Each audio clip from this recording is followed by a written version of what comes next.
Hello everyone, my name is Jay Badenhorst. I'm the NPA chair of the membership committee.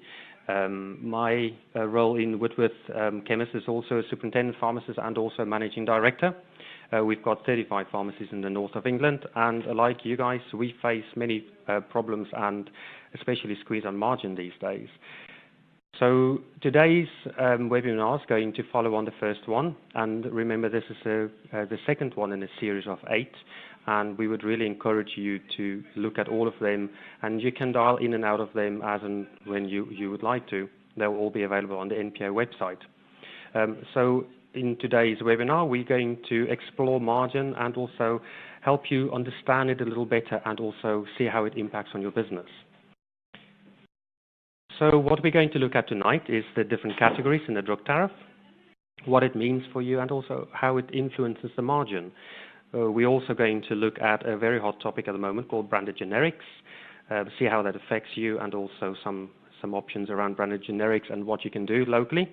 And lastly, but definitely not least, we're going to look at some actions that you can do today to help you cope better in the current squeezes. So remember, this is a member benefit only to the NPA members, so please feel free to send us your feedback afterwards. Also feel free to send us some topics that you may want to cover in the future. And there will be opportunities for questions, so if you could submit those throughout the presentation using the platform, and then Harpreet and Gary will be available on the line afterwards to answer some of those. And if we can't answer all of those, you will receive an email answer. Thank you very much, Jay, and good evening, everybody. So this webinar builds on the first one that we did last month that gave the basics of community pharmacy funding. And I would actually definitely recommend going back and revisiting that one if you haven't watched it already, as we outline the basics of retained buying margin, why community pharmacy is allowed to earn it, and how it's monitored. This second webinar is all about how drug prices are set within the tariff, how margin is delivered, and how the amount of margin you earn can be impacted by local prescribing policies. We are really privileged to have the voice of a contractor through Gary Myers with us on these webinars, and it allows us to help you with a what now, what next, because we're aware that there's a wealth of information out there on funding matters, and of course we're giving you lots of information on these slides as well. And it's almost kind of why we're trying to drip feed over a few months rather than giving it you all in one go, as we really want you to focus on how this impacts you in your business. And that's why we're aiming to finish each webinar with a what do I do now slide. Now that you're armed with this knowledge, what can you do next? And hopefully you'll have the month to try and implement that before we move on to the next topic.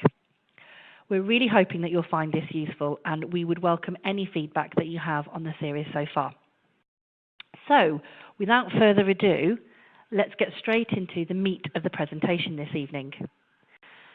So I'm going to start with Category A price setting. Now these are the less readily available generics, i.e. they're the products that are no longer patented, so they're available as generics, but they're not as common as the bog standard Category M's.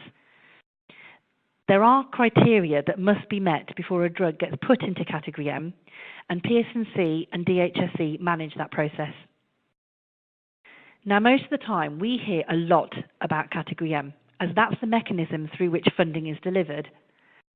But actually, if you dispense quite a bit of Category A products, this can affect the amount of margin you make, especially if you don't have a handle on how these drugs are priced.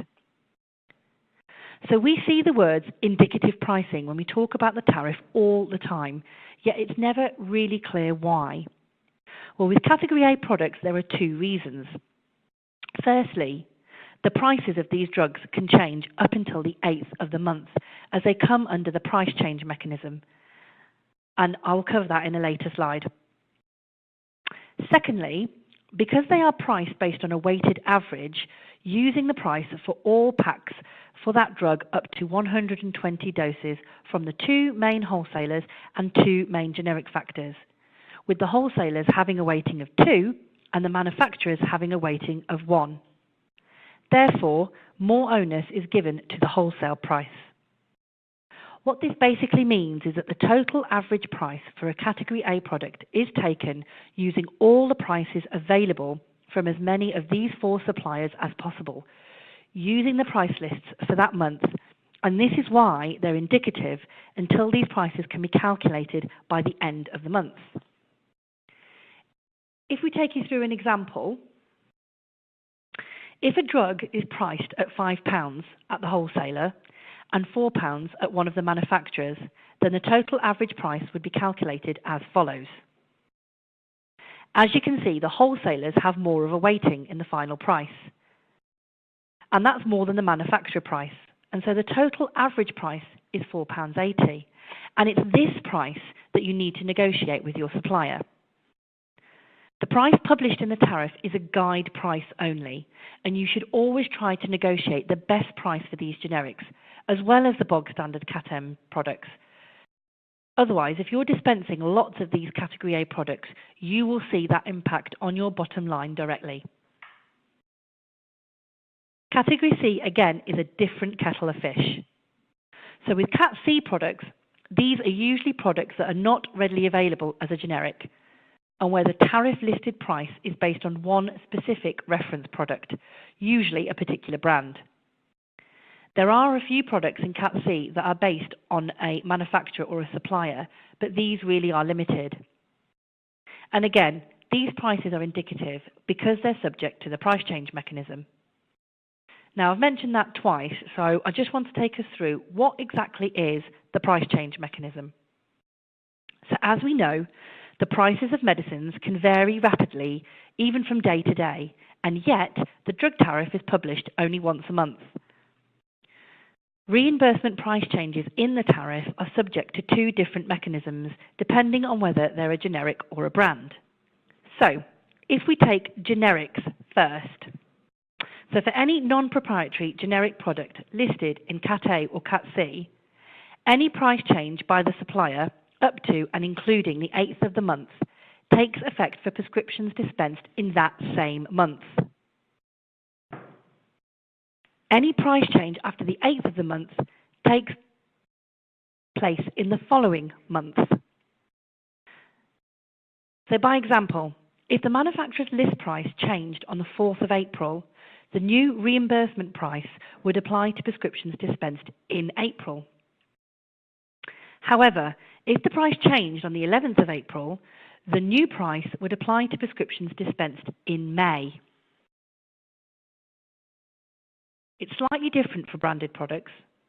So for proprietary products or brands, a price change up to and including the 8th of the month will take effect for prescriptions dispensed in the following month. Any price change that takes place after the 8th takes place in the month after.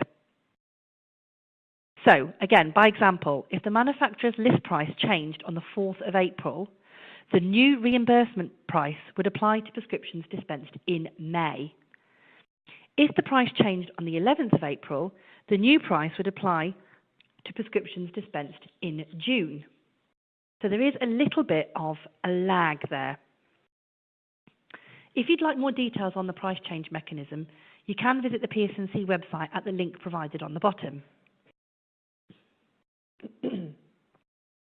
So, now that we've gone through the price change mechanism, you're probably wondering, what is the impact of this and how does it affect what I do in practice? What does it mean? Well, the price change mechanism can actually work for or against you. For example, if the price of a drug decreases before the tariff catches up, you may be reimbursed at a higher price for that period of time. But equally, if the price increases, you may be reimbursed at a lower price for that period of time. If you recall from the first webinar, our funding system is predicated on swings and roundabouts and averages. So sometimes you will lose on products and sometimes you will gain. But the main thing to remember is the drug tariff listed prices are only ever indicative. The Dictionary of Medicines and Devices, or DM&D, is a much better resource as it's updated weekly and can be accessed for free through the NHS BSA website. The best advice that we can give you is to invest in effective procurement and monitor what you're actually paid from the payment report that you get from the BSA. And we'll cover a little bit more on this later. Now, Before I hand over to Gary to lead on how margin delivery can be impacted by local prescribing changes, I just wanted to advise on Category C products. So remember, with Category C, the reference product that is used for the price listed in the tariff used to be the originator brand. However, now, with the onset of branded generics, there can be multiple brands for Category C products. It's really important that you ensure that you know what you're going to get paid for the products that you dispense that are in Category C, as the price difference between some of these brands can be extensive. Be sure that you're not dispensing a more expensive brand, particularly if patients have become used to having that one brand from your pharmacy. Okay, so I'm now going to hand over to Gary to take us through how margin is delivered. Thank you, Harpreet, and good evening, everybody. So, how is margin delivered through Category M? First of all, I just wanted to remind people of a little box that we showed in the original webinar when we touched on this issue. If you look at the box in front of you, you can see that the Category M price equals the factory gate price plus an uplift equating to allowed margin. As we said in the previous webinar, the allowed margin combines or is comprised of the allowed operating margin for community pharmacies and an assumed margin for wholesalers. Obviously, retrospectively, although these prices quoted in the tariff are indicative, the retained margin survey mechanism and the adjustment mechanism that follows it, once we know exactly how much margin contractors have earned, accounts for any under or over delivery. This mechanism also means that if everyone prescribed everything generically, it would be better for taxpayers, as increasing volumes of generics means that all margin is delivered and that the margin itself on a per line basis is a slightly smaller amount for each product dispensed if more of those products are actually dispensed as generics. So, if average volume increases, actual reimbursement prices decrease slightly because the amount of margin that can be earned is spread across a much greater volume of product. And this means that there's less cost for the taxpayers overall. As volume reduces, the reverse is the case. Actual reimbursement prices increase to deliver all agreed margin. It's particularly important when we're actually thinking about the impact of branded generic prescribing. Before we talk about branded generics, I just wanted to touch on another important issue with regards to the current reimbursement mechanism that can affect the actual margin that is earned by contractors. As Harpreet explained earlier, brands and generics are reimbursed slightly differently, and brands and generics carry with them very different margin delivery. So this little box actually shows the way that the reimbursement mechanism works for brands and generics. So as you can see, for brands, price controls are regulated by the Department of Health using the PPRS pricing mechanism. In the case of generics, there are no such price controls, as it is assumed that the competitive procurement pressures will actually constrain price increases. With regard to reimbursement price, the brand price is determined by the list price of the manufacturer, and the reimbursement price for the generic is as listed in the tariff. Obviously, the amount of margin that can be earned on brands and generics is very different. With margin on brands, these can very often be negative once you take account of the monthly clawback, whereas the amount of margin you can earn on generics is largely dependent on the price that you can negotiate. The way the generic reimbursement mechanism works is the department prefers for contractors to have a price to beat, knowing that any extra margin that you can negotiate from your suppliers, you can potentially retain it, subject to the outcome of the margin survey. It's also important to understand from the point of view of CCG recharges that out-of-pocket expenses and broken bulk claims, which are both applicable on brands, can actually be recharged to CCG drug budgets. As you can see from the column on generics, this is not the case where generics are concerned. It's also important to recognize that the total amount of margin a pharmacy can earn is a function of its brand generic mix. If a pharmacy is unfortunate enough to have be in the situation whereby its local practices have a tendency to prescribe high quantities of brands instead of generics, then that particular pharmacy will not earn as much as the average pharmacy would earn, where it had got a more advantageous brand generic mix and there was less prescribing of brands and more prescribing of generics.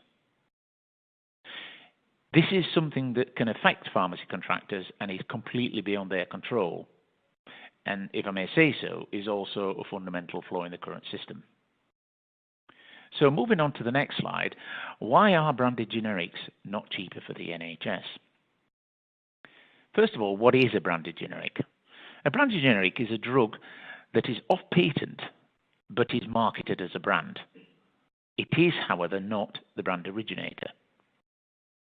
So let's have a look at some comparisons. So we start off with a drug tariff generic priced at, say, £2. Don't get too hung up on the actual prices here. We're just using them for indicative purposes to demonstrate the point. So how is that £2 comprised? Well, the first bit, the purple box, shows the scheme end price plus the wholesale margin, giving an input price or a net acquisition cost price to that pharmacy for this particular product of £1.50. That therefore means that because the tariff reimburses that pharmacy at £2, there is an assumed allowed pharmacy margin incorporated or baked in, as I like to term it, into that £2 of 50p per pack or per product dispensed. Obviously, the distribution of money you can see there on these arrows that we're going to show you, about £1.30 might go directly to the manufacturer, another 20p to the wholesaler to cover their costs, and then that leaves the 50p, which is paid to the pharmacy as funding towards the cost of the pharmacy service. But it also, the £1.50 figure, also provides an incentive for that pharmacy to try to drive down the cost of those drugs by negotiating better prices from its wholesaler. And the intention here would be for the pharmacy to try to grow the size of the green box at the expense of the purple box. In doing so, that might mean this pharmacy would earn extra margin. But then, following the results of the margin survey, the taxpayer can then come along and take away a slice of the green box to basically hand those savings back to taxpayers. And this is how generic pricing mechanisms in the tariff generally result in savings for taxpayers and manage to constrain rising generic prices.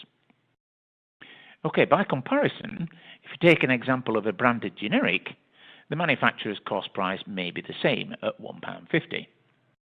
But at the same time, the branded generics manufacturers have to engage in extensive marketing to promote their products to CCGs on the basis that they appear to be less expensive.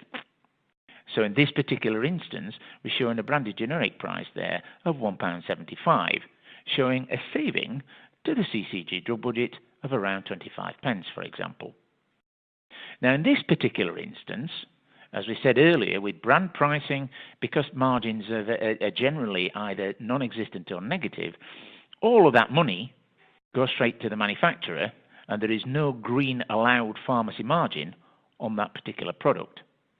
So although the product looks cheaper, effectively, in this instance, the pharmacy then loses its allowed pharmacy margin. However, it is important to recognize, as you can see there in the text in the bottom right-hand corner, that margin is not earned on that particular product, and however, all category M prices can therefore rise in consequence, since the green pharmacy margin has actually got to be delivered nationally in toto. So any loss of margin there has to be reapportioned across other generics. So let's take it further and show how this actually breaks down. And the example we're using here, although again, don't get too hung up about the actual prices, but this is a real example of where things can actually go wrong for taxpayers. The example we're going to demonstrate uses the example that happened a couple of years ago with regard to the prescribing of salbutamol and Ventolin inhalers. So in the first instance, originally, salbutamol inhalers were listed as a Category M generic with, say, a reimbursement price in the tariff of £1.71, and that's shown there in the first blue box. However, as we've said before, the price in the tariff is two component parts. The first is the input price or the net acquisition price to the pharmacy of salbutamol inhalers, which in this instance, for example, could have been about £1.05. And that effectively equates to the manufacturer's factory gate price plus an allowance for wholesale margin. Added to that, there is also the pharmacy margin showing there in the green box, which equates to a further 66 pence. And so the two combined equate to the drug tariff reimbursement price of £1.71. However, at the same time, we also know that Ventolin is also available, and it's an identical product, and can actually be prescribed by GPs in preference to salbutamol inhalers. Why would they do so?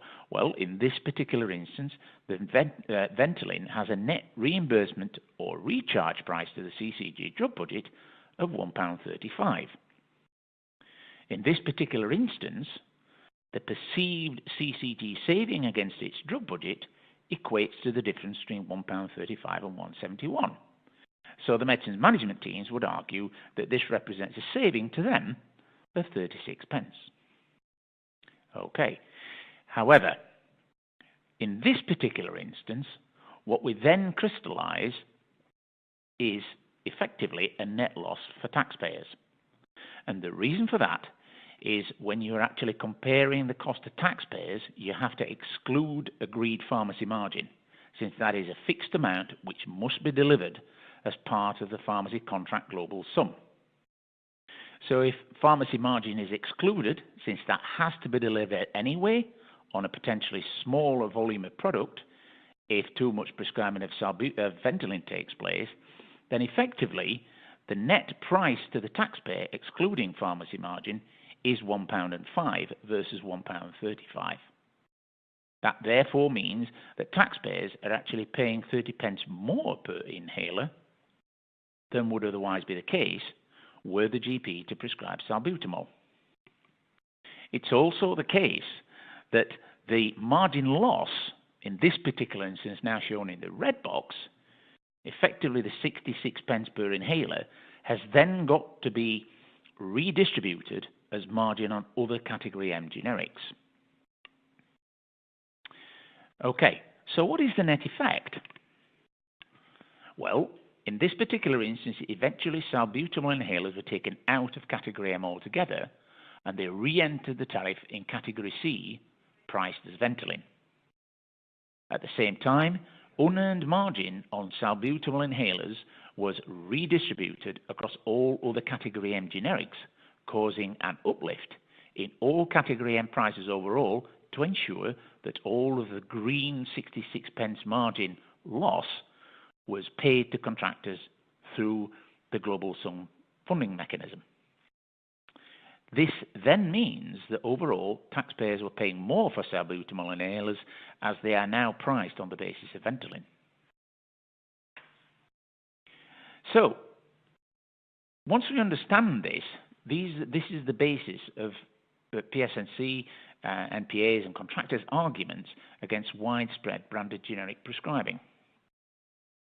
The first important point is it undermines the community pharmacy funding mechanism by affecting the amount of buying margin earned by pharmacies.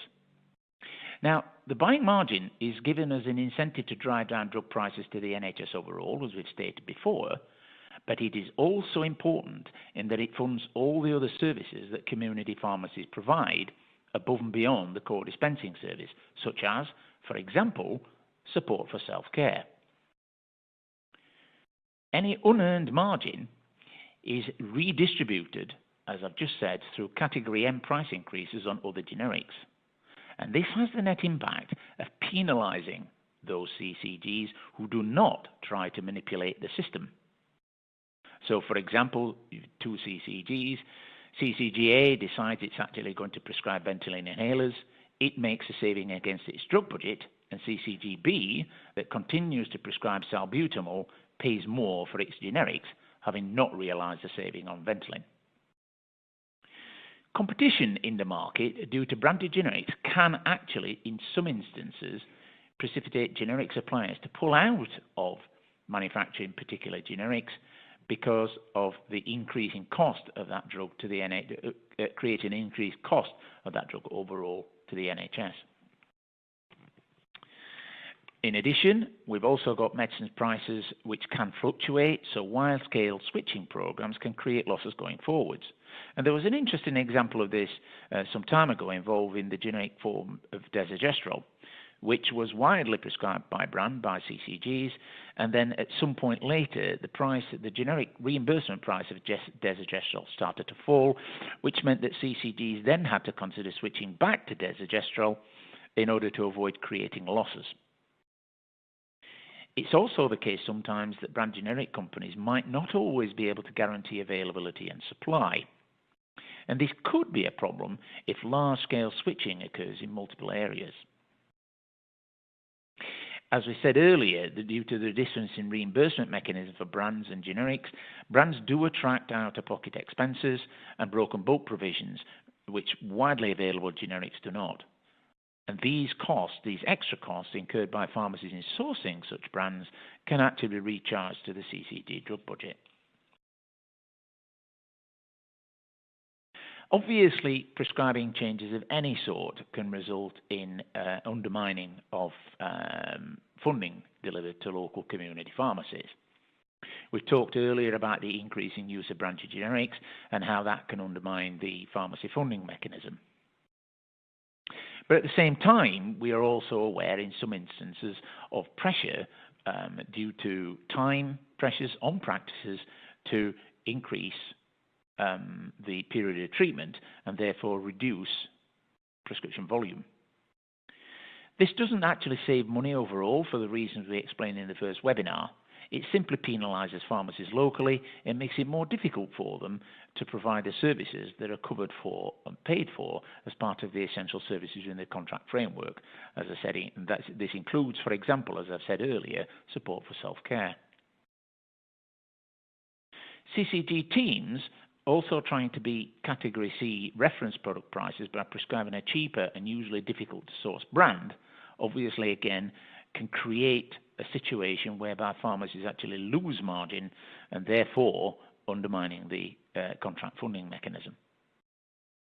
The reason that we're actually doing these webinars is to highlight these issues to both community pharmacies and then give them some better understanding and the tools with which to go and counter some of the mythology that surrounds the contract funding mechanism. So what can pharmacy contractors actually do about this going forwards? Well, we all know about the new primary care networks, and we also should be developing relationships with our local practices and medicines management teams and explaining to them the dangers of undermining community pharmacy funding and what it can mean in terms of our ability to continue to support general practice in its attempts to manage demand into things like A&E. Obviously, these webinars can constitute a resource for pharmacies and medicines management teams to look at and try to boost their understanding of these funding mechanisms so that they better understand and can make better informed decisions. As we've said earlier, it's important to to develop relationships with local practices, and it's important for us to work with them to find alternative cost-saving solutions. One such example is the ERD service, electronic repeat dispensing, which can actually generate additional time savings for practices and is now a component of the new GMS funding settlement. Obviously, the impact of CCG implementation of ERD can be minimal. There are some upfront costs, but this is far outweighed by the potential reductions in waste that can arise once ERD has successfully been deployed. For example, in these instances, using ARD, the patient has to request a repeat prescription. But most importantly, as part of its terms of service, the pharmacy has to verify that request for a repeat medication is actually needed before it is available. It is able to dispense it. I think as a practical mechanism, I think it's also worth pharmacy contractors training and allocating a dedicated member of staff to closely monitor fluctuations in pricing as they come through on wholesale invoices. This is particularly applicable to Category A products and, for example, Category C products, as Harpreet's just explained. And I think it's definitely worthwhile, given the fluctuations on a daily basis that take place with regards to what wholesalers are charging community pharmacies, that close attention is paid to this sort of issues. As Harpreet explained earlier, I think it's also vital that you clearly understand what Category C products you are dispensing so that you can ensure that you're not actually dispensing products to patients for which you're not receiving appropriate reimbursement. I think that's all I would want to say for now, so I'm now going to hand back to Harpreet to round off tonight's webinar. Thank you very much, Gary, and hopefully, I know there's quite a bit that we've covered there, but hopefully you can take some of the things that we've talked about. And before I open up the floor to questions, I just wanted to highlight if there is anything that you need to go over, or you've got any questions regarding the content today, you can contact our pharmacy services team on the number provided there and on the email. And also just to highlight that all the webinars, slides, and some short training videos will be available on all of these topics on the NPA website, and I believe the links will be sent in the emails following the webinars for all attendees. So please do visit that part of the website or signpost others so that they can have a look at some of the content there. Well, thank you very much for listening, and I'm just going to open the floor up now for questions. Okay, so just looking at the first question here, we've got one around out-of-pocket expenses, which Gary, I could probably pick up quickly, which was around Prescribing. So out-of-pocket expenses are available, and you can claim out-of-pocket expenses on ACBS items. So if you are incurring charges in having to procure those items, you can then claim for those as out-of-pocket expenses. So that was just a quick one. I thought we'll get that one done. Okay, we have had a question, Gary, about that branded generics slide. If we just want to quickly recap that one, again, if you're okay to do that, and we'll just run through it very quickly. And I think I remember this. I'm just going to scroll back to that slide. Okay. And I do remember when this was a problem. Yeah. I hope that's coming through there. So we started off, didn't we, talking about the salbutamol reimbursement price of £1.71. So that's fine. That was in the tariff, £1.71. But then it was this bit around how that £1.71 was comprised. If you could just literally take us through very quickly.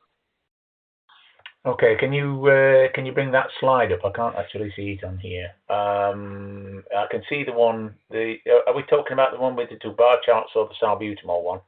Yeah, that's right. Yeah. Okay. All right. I'll try and go through that again. So, I think it's important for the audience to recognise that the reason this can actually cause so many problems for community pharmacy individually is largely because the problem is very localized. So if one particular practice actually starts to prescribe, in this particular instance, lots of Ventolin as opposed to salbutamol, and all the pharmacies around it are continuing to dispense salbutamol, it won't make any appreciable difference to the global sum as a whole because it's just one practice that's doing it. But that particular pharmacy loses quite a lot of margin in consequence. And any minor changes, minuscule changes to the global position in terms of the national position, don't actually compensate that pharmacy for the margin it's lost on the salbutamol inhalers it dispenses. So I think that's one thing. I think it's important to recognise that the margin loss, the one in the red box, that margin doesn't actually, when it's lost through incorrect prescribing of something like Ventolin, the margin lost actually goes back into the pot. When we talk about redistribution, the agreement we've got with the government is for all of the, in this case, target margin of 800 million to be delivered. And so if there is a sudden fall in the prescribing of any particular generic product listed in category M, that actually has the impact of actually reducing the total amount of margin delivered below target. So if we were talking about, say, one generic where all the CCGs in the country all started switching to it, and we saw a 10 million loss of margin purely and simply through the prescribing by brand of one individual generic, then obviously that 10 million pounds of the margin would have to be redistributed, and we'd have to put 10 million into the margin of all the other generics listed in category M to ensure that we deliver the full amount of margin during the year. So I don't know if that actually helps to answer the question, but I think it's important to for CCGs, when they're actually looking at this, to understand that pharmacy margin is part of the contract global sum. It is not part of their budget. It's distributed through the CCG drug budget, but it actually belongs to the community pharmacies that are actually working hard to earn that margin in order to deliver the services that they provide. At the same time, if in this particular instance where there's a drop-off in the amount of prescribing of something like salbutamol, then we can end up in the scenario we're in there, where Ventolin went into the tariff in category C, and so in future all pricing for salbutamol inhalers is actually based on that of Ventolin. So does that answer the question, Harpreet? I don't know if that's. I think so. I think. Yeah, Gary, I think what it was is just that little bit there around, and I think you kind of captured it, where you said that it's the difference in what the reimbursement price is for the two different products. So I think it says it quite nicely in the purple bar, what the purple bar, take away that margin, if we take away that red box of margin, because as you explained, if that margin isn't earned on salbutamol, that's earned elsewhere. So, but actually the reimbursement price of a salbutamol inhaler to the to the taxpayer in that purple bar goes up from the purple bar, which is £1.05, to the Ventolin price of £1.35. That's right, the blue bar. That's correct. Yeah. And that on the left then shows the net loss per item. That the taxpayer is effectively paying 30 pence more for the same drug, purely because they had to remove it out of category M and put it into category C and base it on Ventolin. So what was perceived at the time to be a huge cost saving, I remember PCTs and CCTs doing this at large scale, was a misnomer, because actually in the end they ended up losing 30 pence on every single pack that they dispensed.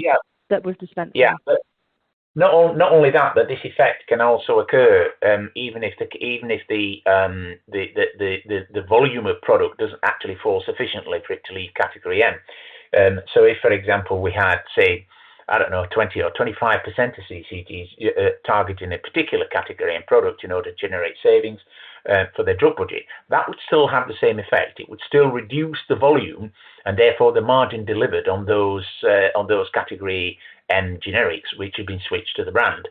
And so the net impact's the same. You've still got unearned margin, which has actually got to be delivered by the department by putting the price of everything else in the tariff up in order to deliver the requisite £800 million. So I think it's also worth mentioning to everybody that pharmacy margin is a funding mechanism. It's not about pharmacies ripping off taxpayers.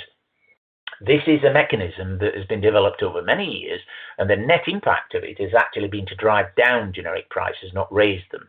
Not only that, but pharmacy margin, because it's capped and carefully controlled by the Department of Health, if pharmacies earn extra margin, that margin is collected as a saving by taxpayers through the margin delivery adjustment mechanism that we talked about through the margin survey. So, I think it's important for everybody to recognise that margin is a procurement incentive and nothing more, and it's a procurement incentive that works for the benefit of taxpayers and the NHS. Okay, Gary. So I've had another few questions here. So one question: what's the simplest, most practical thing I can do to improve my margin? first of all, negotiate with your suppliers and shop around. There are, some of the buying groups, for example, have actually got offers available where they offer software that can actually assist in that particular area. And we use a particular type of software that helps us. And what you do is you upload prices from several different manufacturers or wholesalers, and it allows you to shop. The system itself, the software, what it can do is it can actually help you to buy better. Because at the end of the day, the whole system works on the basis of averages. And too many contractors now at the moment are actually losing out because the prices are fluctuating almost on a daily basis, driven partly by the shortages. And so paying close attention to what you are actually being charged by your wholesaler, and then looking at options about how you might use these new buying groups and buying software to actually allow you to spot buy from several different wholesalers all at the same time. Whatever mechanism, I think it's really important that everybody pay close attention to what they're actually being charged on their invoices, because they do fluctuate on a fairly regular basis. And use whatever mechanism you can, even if it's through some sort of tendering mechanism, or, as I say, shopping across several different wholesalers, using software, whatever. There's several different techniques to this. And as I say, there are several buying groups out there which pharmacy contractors could actually talk to that might enable them to improve the procurement. Okay, thanks, Gary. There's another quick question, which is a bit of a process question, so I can answer that one quickly. Out-of-pocket expenses on branded generics. I'm just going to go back to that one slide where we talked about the difference in brands and wherever it's gone now, the brand and generic mix. This one here. So yes, the whole point is anything that isn't prescribed, it's in the tariff. So anything that's not prescribed generically, even though if the generic description's in the tariff, becomes a brand. Okay, so if a branded generic is prescribed, it's a brand. Therefore, it is out of the tariff, and you can claim out-of-pocket expenses on that. You can also claim broken bulk provisions on that. So again, where CCGs may be thinking, we'll prescribe a cheaper branded generic, you may be incurring charges through out-of-pockets and potentially broken bulk provision as well. So that's another important argument to be used, a counter-argument against the practice. Okay, so here's a difficult question, Gary. We are going to cover this in a future webinar in terms of new contract, but are retained margins in jeopardy of being removed in our new contract with the NHS?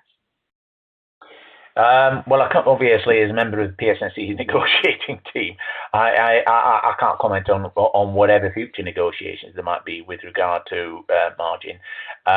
Obviously, everyone will know about the prospect of hub and spoke dispensing and things like that.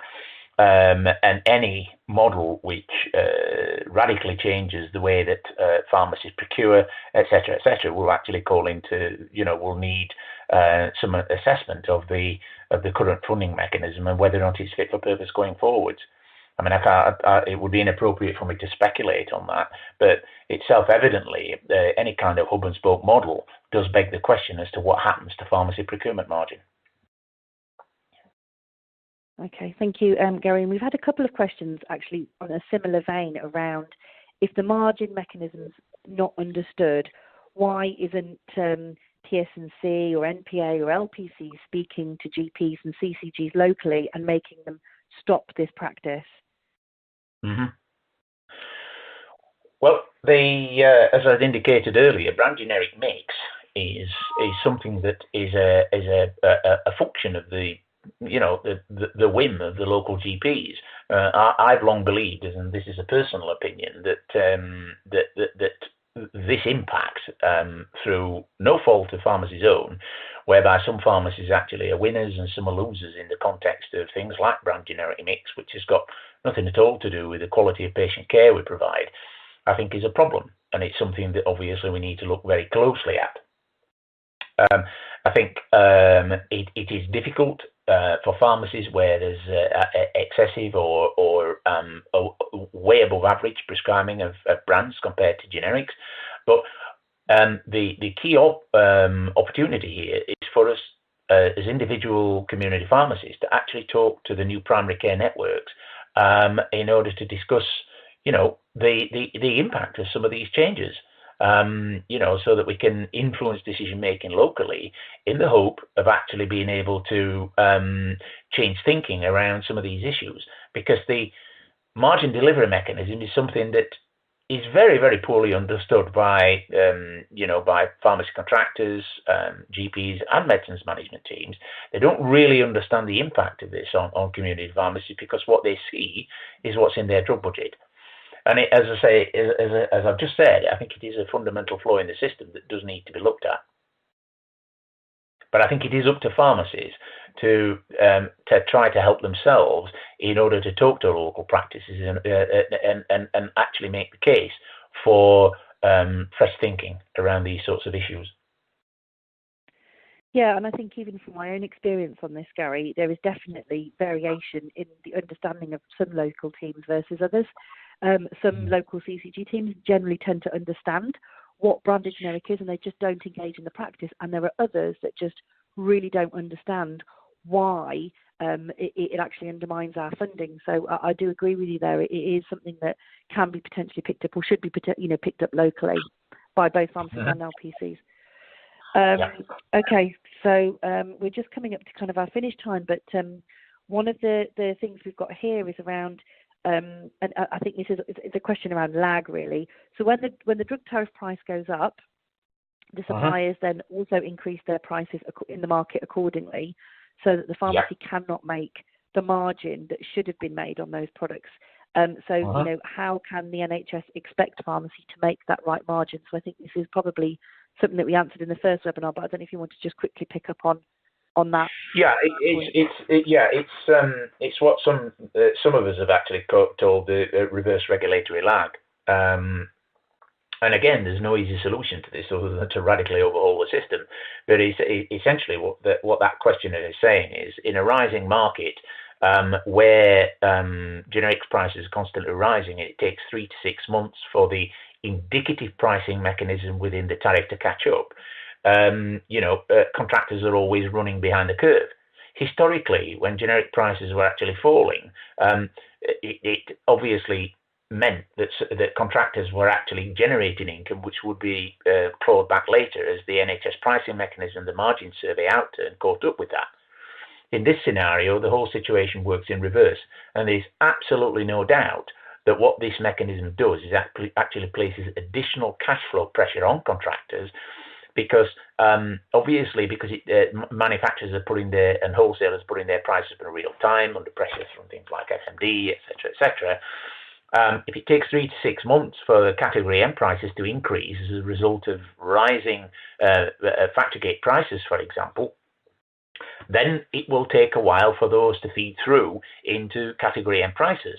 And obviously, the contractors has therefore got to shell out the money up front to pay for the generics at the new high price before the drug tariff pricing mechanism actually catches up with that and then provides appropriate reimbursement, by which stage, obviously, prices have risen further.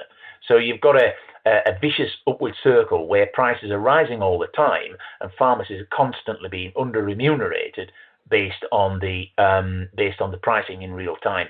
So it is a problem with the system. In theory, by the time the margin survey itself catches up 18 months down the line, that loss of margin as a result of rising prices can actually be corrected. But by that stage, pharmacies have actually suffered the cash flow losses associated with that over the previous 18 months or so.